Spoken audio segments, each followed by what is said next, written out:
di dalam perdebatan ini tidak nampak satu ayat pun daripada Datuk Seri Anwar Ibrahim yang dia hendak jadi Perdana Menteri. Tak ada satu ayat pun.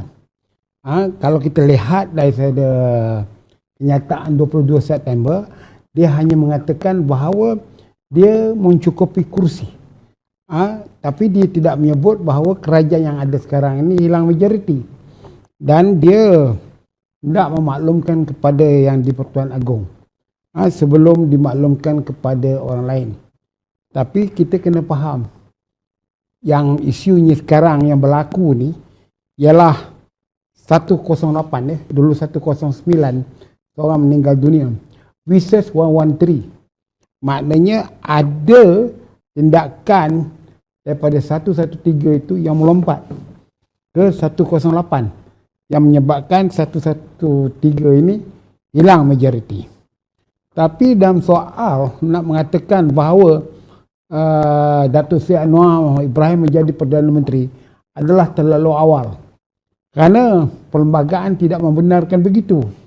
Perlembagaan itu jelas bahawa jika berlaku hilang majoriti Perdana Menteri, hendaklah dibawa di dalam Dewan Rakyat. Dan mengikut artikel 43 jika Perdana Menteri itu hilang majoriti, dia akan dititahkan untuk meletakkan jawatan ataupun untuk membubarkan Dewan Rakyat. Itu hak dia.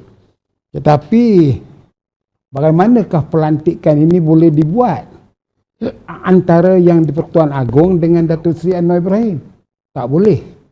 Dari segi undang-undang, dari segi perlembagaannya tak boleh dilakukan begitu. Kerana Seri Paduka Baginda yang di-Pertuan Agong tidak ada mutlak untuk memecat Perdana Menteri itu. Sebab di bawah artikel 5 dengan jelas yang boleh diberhentikan sama ada dinasihatkan oleh Perdana Menteri atau atas kehendak Tuan Agong ialah menteri sahaja.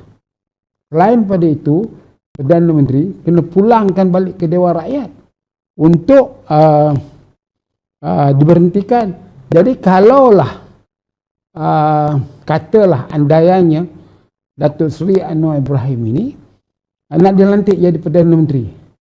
Jadi bagaimana kedudukan Tan Sri Muhyiddin, Perdana Menteri hari ini? Dia dipecat ke atau sebagainya? Tetapi proses parlimennya tidak ada.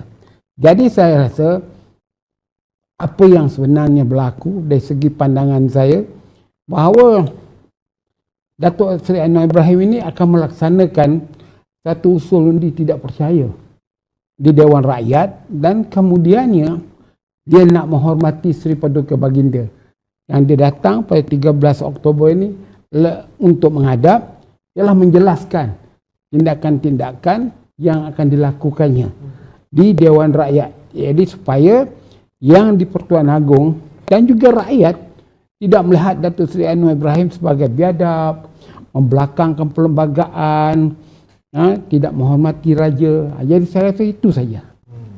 Okey, baik Datuk. Itu andaian dan juga kemungkinan. Ya. Ya, itu juga apa yang cakap-cakap di bidang sosial, ya. Pemerhati politik juga ada juga berdasarkan pengamatan mereka itu sendiri. Ya, dan bagi Datuk sendiri, untuk Selasa ini, Datuk kira apa yang Tuan Agong akan mengambil kira ataupun perkara-perkara yang akan difikirkan oleh tuanku, okey, sekiranya benar Datuk Seri Anwar Ibrahim mempunyai majoriti? Seri Paduka Baginda yang Tuan Agong tidak mempunyai hak apa-apa pun. Hanya sekadar maklum kepada dia. Kerana segala tindakan yang ada pada Datuk Seri Anwar Ibrahim hendaklah dilakukan di Dewan Rakyat. Dan saya faham bahawa tindakan itu akan mudah berlaku. Mudah berlaku kerana apabila salah satu bil rang undang-undang dibawa usul untuk diluluskan dengan cara belah bagi, tiba-tiba usul daripada kerajaan itu ditolak.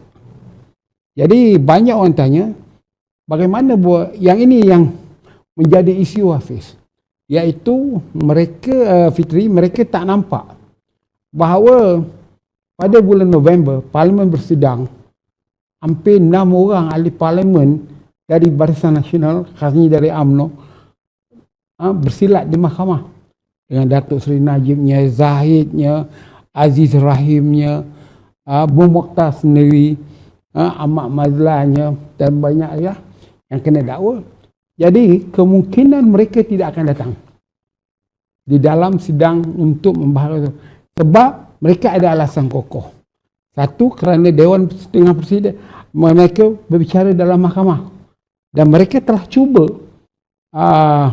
menampakkan diri mereka sebagai ahli Dewan Rakyat. Waktu mahkamah sedang bicara, mereka mohon dapat keputusan mahkamah, tapi netizen marah, pergi ke meninggalkan mahkamah.